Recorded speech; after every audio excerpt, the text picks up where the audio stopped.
Good morning student. पहले video में हम लोग नमक का दारोगा चैप्टर का संक्षिप्त सारांश पढ़े थे। अब इस वीडियो में हम लोग इसके क्वेश्चन आंसर पे हम डिस्कस करेंगे। तो पहला क्वेश्चन है, कहानी का कौन सा पात्र आपको सर्वाधिक प्रभावित करता है और क्यों? तो कहानी का जो पात्र था बंसी मुंशीधर, वो सबसे अधिक प्रभावित करता है। क्यों? वह ईमानदार है, शिक्षित, कर्तव्य परायण वह धर्मनिष्ठ व्यक्ति है। उसके पिता उसे बेईमानी का पाठ पढ़ाते हैं, घर की दयनीय दशा का हवाला देते हैं, परंतु वह इन सबके विपरीत ईमानदारी का व्यवहार करता है। वह स्वाभिमानी है। अदालत में उसके खिलाफ गलत फैसला लिया गया, परंतु उसने स्वाभिमान नहीं खोया। उसकी नौकरी छीन ली गई। कहानी के अंत में उसे अपनी ईमानदारी का फल मिला और पंडित आलोपी दीन ने उसे अपनी जायदाद का आजीवन मैनेजर बनाया। सेकंड क्वेश्चन है, नमक का दारोगा कहानी में पंडित आलोपी दीन के व्यक्तित्व के कौन से दो पहलू उभर करके आते हैं? तो पहले में हम लोग पढ़े थे ना कि एक तो वो लक्ष्मी जी के उपासक होते हैं, तो इसको पॉइंट्स वाइज भी कर सकते हो। दो पक्ष उभर करके आते हैं। एक में तो वो सोचते हैं कि पैसे के दम पर कुछ भी किया जा सकता है, लेकिन उनका दूसरा चरित्र वो होता है कि वो मुंशीधर के चरित्र से प्रभावित होते हैं और उनको अस्थाई मैनेजर नियुक्त करते हैं। तो इसका आंसर तुम लोग लिखोगे, क नंबर डाल लेना, लक्ष्मी के उपासक लिखना। पंडित आलोपी दीन लक्ष्मी जी के उपासक हैं। वे लक्ष्मी को सर्वोच्च मानते हैं। उन्होंने अदालत में सबको खरीद रखा है। वे कुशल वक्ता भी हैं, इसी कारण वे नमक का अवैध धंधा करते हैं। बंसीधर द्वारा पकड़े जाने पर वे अदालत में धन के बल पर स्वयं को रिहा करवा लेते हैं और बंसीधर को नौकरी से हटवा देते हैं। दूसरा नंबर डाल लेना, ईमानदारी के कायल। कहानी के अंत में इसका उज्जवल रूप सामने आता है। वे बंसीधर की ईमानदारी के कायल हैं। ऐसा व्यक्ति उन्हें सरलता से नहीं मिल सकता था। वे स्वयं उनके घर पहुंचे और उन्हें अपनी जायदाद का अस्थाई मैनेजर बना दिया। उन्हें अच्छा वेतन व सुविधाएं देकर मान सम्मान बढ़ाया। उनके स्थान पर आम व्यक्ति तो सदा बदला लेने की बात ही सोचता रहता। तीसरा क्वेश्चन है, कहानी के लगभग सभी पात्र समाज की किसी न किसी सच्चाई को उजागर करते हैं।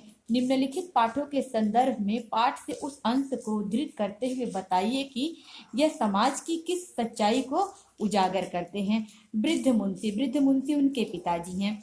तो वह वृद्ध मुंशी समाज में धन को महत्ता देने वाले भ्रष्ट व्यक्ति हैं, क्योंकि जब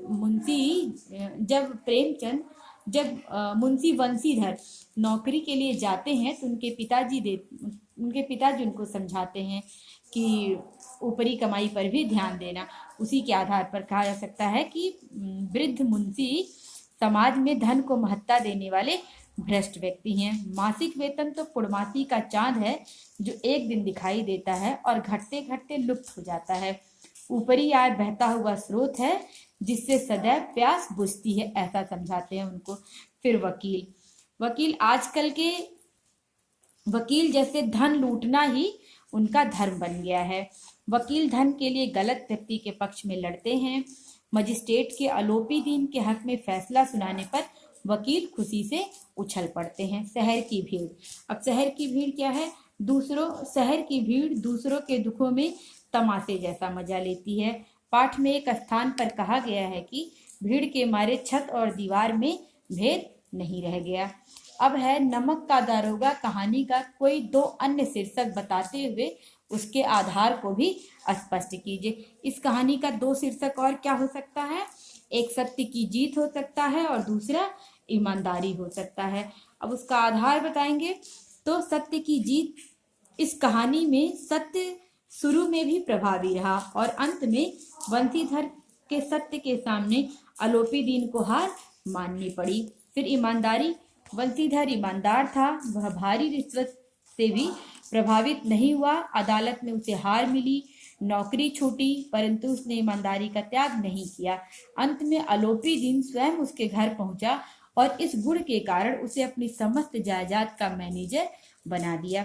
अब अगला क्वेश्चन है, कहानी के अंत में आलोपी दीन के बंसीधर को मैनेजर नियुक्त करने के पीछे क्या कारण हो सकते हैं? तर्क सहित उत्तर दीजिए। आप इस कहानी का अंत किस प्रकार करते?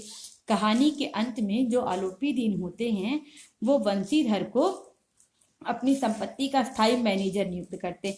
इसके पीछे क्या कारण हो सकता है, ऊपर कई क्वेश्चन में इसको डिस्कस किए हैं, लेकिन फिर बताते हैं। क्योंकि पंडित आलोपीदीन स्वयं एक भ्रष्ट, बेईमान तथा लालची व्यक्ति था। उसने आज तक रिश्वत देकर अपने गलत कार्यों को अंजाम दिया था। एक वंशीधर ही ऐसा व्यक्ति था जिसे वह अपने धन के बल पर नहीं खरीद पाया। दारोगा के इस व्यक्तित्व से प्रभावित होकर उसे अपना मैनेजर नियुक्त किया। फिर दिया है कि आप इस कहानी का अंत किस प्रकार करते, तो शायद हम लोग भी कहानी का अंत इसी प्रकार करते। यानी कि मैं भी कहानी का अंत इसी प्रकार करती, ये सोच करके कि हमेशा ही सत्य की जीत होती है, ईमानदारी का फल मीठा होता है। धन्यवाद।